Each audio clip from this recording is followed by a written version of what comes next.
So when I talk about that concept, the idea that we have here is we look at some of the numbers and we say, okay, if the statistics tell us, samples, surveys, research tells us. And one of my good friends is a professor at the University of North Carolina, and he talks about this cash flow over time concept, and they've done a lot of research.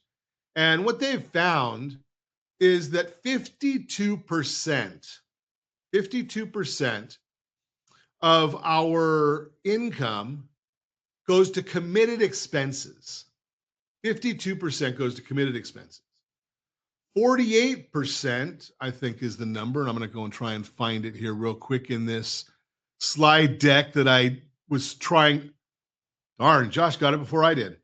46%, it's right there on the screen. 46% goes to discretionary expenses. And 2% goes to savings. Okay, so think about those concepts. And I like the idea there, and I'm going to try and just move this so it's a little bit bigger. So we've got 52% going to committed. That is our house payment. Most of us want to live indoors. Auto payments, these are all the things that we have to do. They're fixed. Our health insurance, auto payments. We've got 46% is discretionary. That would be, well, food and dining out, going to the movies, clothing, trips. And then that leaves us 2% for savings. Not a lot of savings. Our discretionary is what we refer to as lifestyle today. Lifestyle today. We don't have to go to the movies, but we like to. We don't have to go on vacation, but we like to. That's our lifestyle today. The savings is actually our lifestyle tomorrow, because we're going to use that for something. Maybe it's retirement. Maybe we're saving for a trip down the road. Maybe we're saving for college, wedding. Lifestyle tomorrow. Now, what if we could cut 4% off of the committed expenses portion? Cut 4% off committed expenses.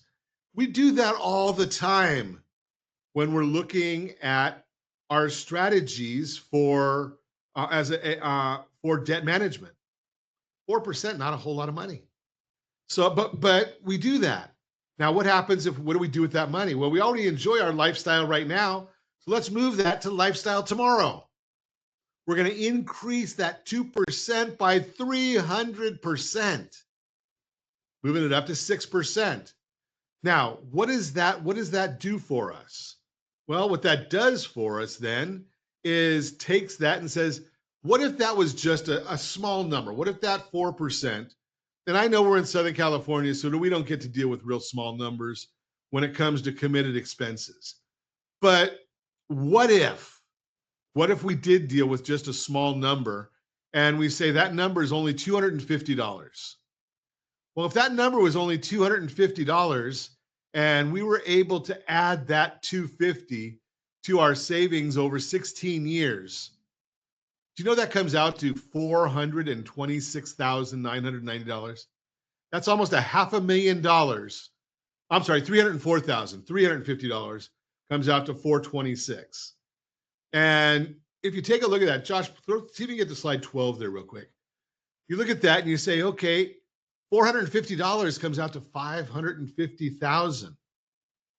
That's some massive amounts of money, just by moving 4% from our committed expenses to our savings side. It's huge money right there.